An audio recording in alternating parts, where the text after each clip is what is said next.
Okay, probability density, that's the wave function squared. It's the probability of finding an electron at a point in space.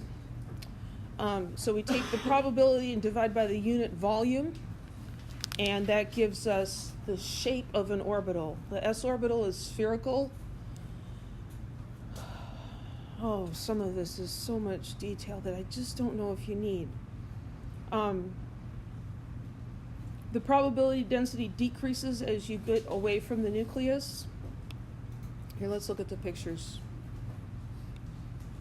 So this fuzzy looking plot here.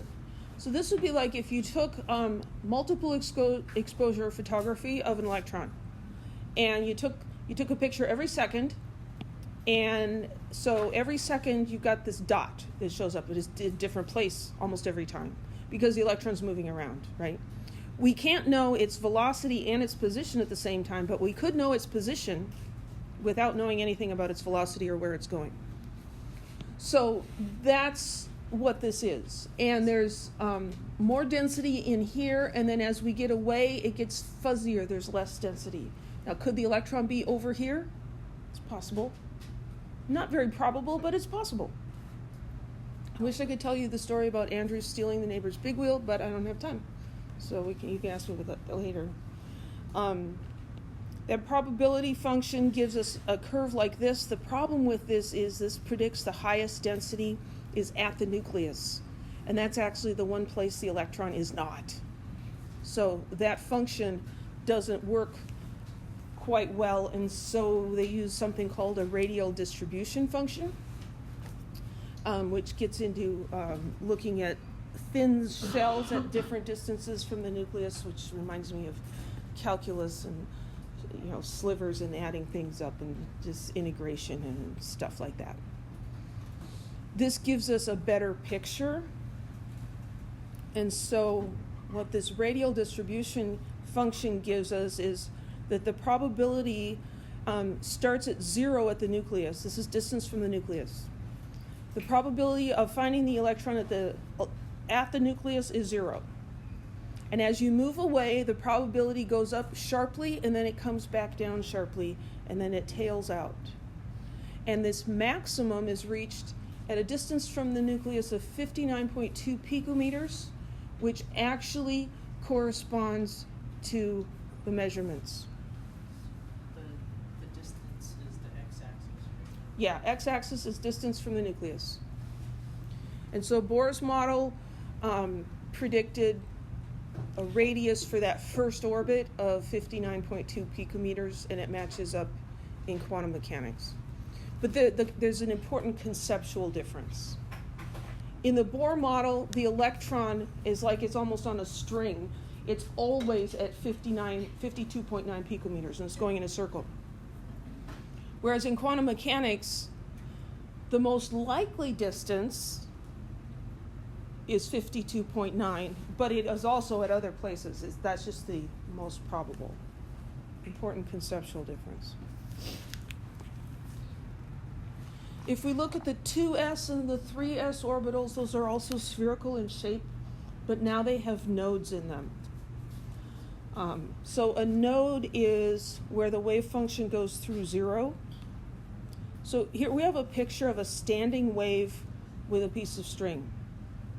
And the string is moving up and down, but there's a node here and here and here where the string doesn't seem to be moving at all. And so in these orbitals, there are nodes. So the 1s orbital has 0 nodes, the 2s orbital has 1 node, the 3s has 2 nodes, etc. You go up the floors, you get an extra node. The probability of finding an electron at the node is 0. It can't be there. But how can it be on this side and on that side? Well, how is the string on this side and on that side? How is the wave on both sides of the node? So I think the easiest way to think about the electron is it's like a standing wave. So here we've got a standing wave on the string.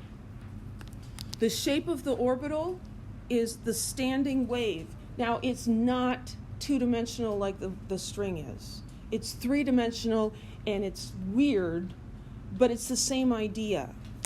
And so at any given point in time, we could pinpoint, okay, the string is here, the string is here, the string is there. Up and down, it's moving, right? And yet, it's also everywhere at the same time. It's occupying the whole space, but if we freeze it, it has to be in one location. So that's kind of what the electron is like. It's like a standing wave of a string. And it looks like it's filling up this space, but if we freeze it and look at its position at any given instant, it is a particle, a little point in space. So those are the radial distributions showing that, you get these nodes. And so, these are like the standing wave parts of that string, except they're not all equal and nice. Yeah. So basically, all the nucleuses, they are different sizes, but then from the nucleus to the electron is the same distance? Well, the nuclei of different elements are different sizes because they have different numbers of protons and neutrons. But that distance was only for a hydrogen. Oh, for hydrogen. Yeah. The distance for the 1s orbital in, say, like a plutonium atom is going to be much larger.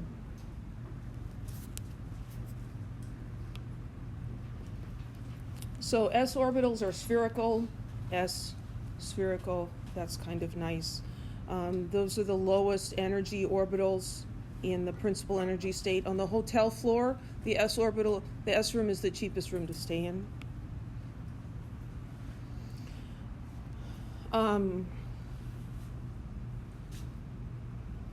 The P orbitals have more nodes. Well, let me go back here a minute. The S orbital is a room. It's a sublevel, but it only has one bed in it. It's a sublevel with one orbital. When we go to the P orbital, the P sublevel has 3 orbitals in it. The P room has 3 beds in it. It can hold 6 electrons. And the P orbitals are shaped kind of like dumbbells or balloons. And the 3 of them are oriented perpendicular in space. So there's one at this axis, and then there's one this way, and there's one this way. So they're not overlapping with each other. And they all have a node at the nucleus. And so this is where I see the standing wave on the string, right? And there's a node in the middle, and the wave is on both sides of the node, right? The electron is on both sides, but it's never in the middle. And it can be on one side, and then it can be on the other side without going through the middle. And it's just the wave-particle duality.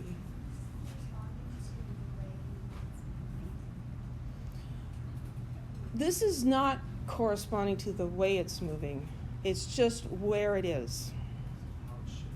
It's the shape of the region in which it probably is.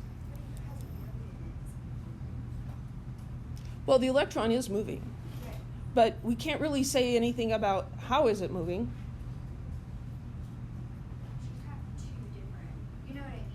Yeah, it's a particle, and how can it be on either side without going through the middle? Right. Yeah. It blows your mind. But the wave, see, it's a wave and it's a particle. The wave can be on both sides of the node. Right, I get that. Yeah. So the wave is on both sides of the node, and if you want to find the location of the electron, then you're collapsing the superposition into looking at it as a particle. But isn't a wave moving? Well, yes, a wave. It's like kind of like, right? Like, A wave is moving, I suppose, yeah, but the electron's moving too. But it's not like the string just going up and down. It's not that simple, unfortunately.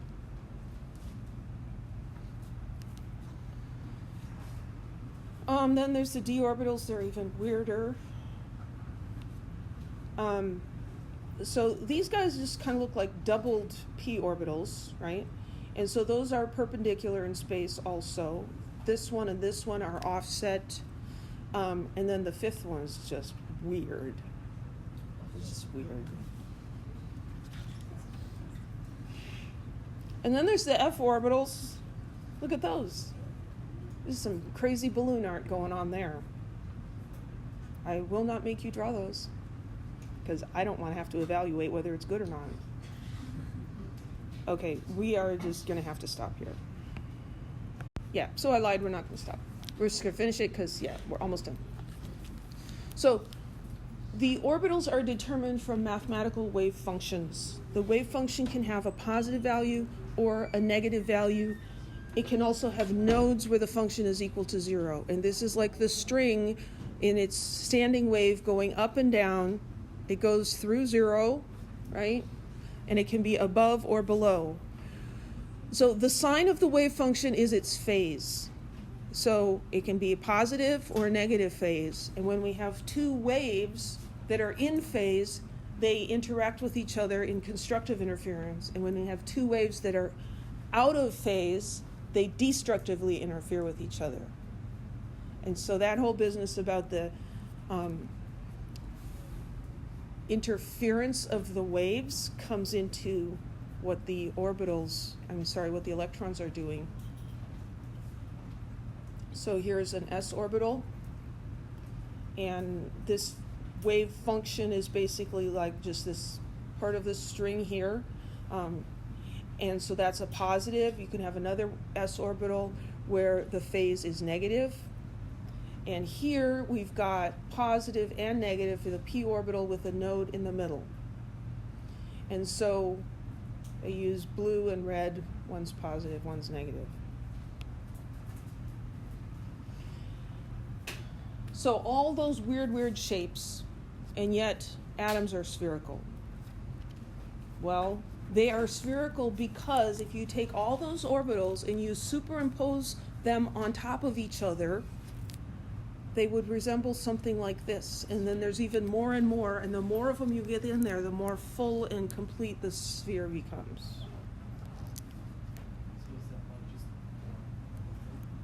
This is representing one hydrogen atom.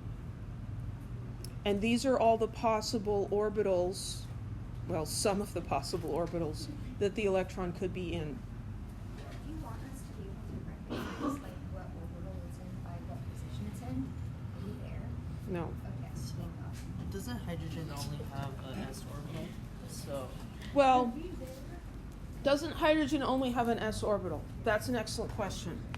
Hydrogen in its ground state, because it has one electron, only has the one S orbital occupied. But in the hotel, if there's nobody staying in the third floor rooms, does that mean they don't exist? They're still there, they're just empty. So all of those orbitals are there. They are possible places that the electron could be, regions of probability. But they're just empty.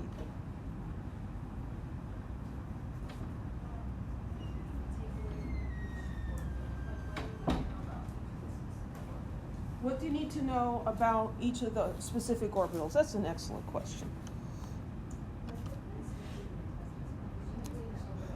So, S orbitals are spherical. P orbitals are dumbbell shaped with a node in the middle, and they're oriented perpendicular to each other in space. I mean, that's from the last part, that's the biggest thing. As far as what kind of things are you going to test me on, or am I going to test you on? That's why I give you the practice test questions on Canvas, so that you can go look and see what kind of questions could you even ask about this.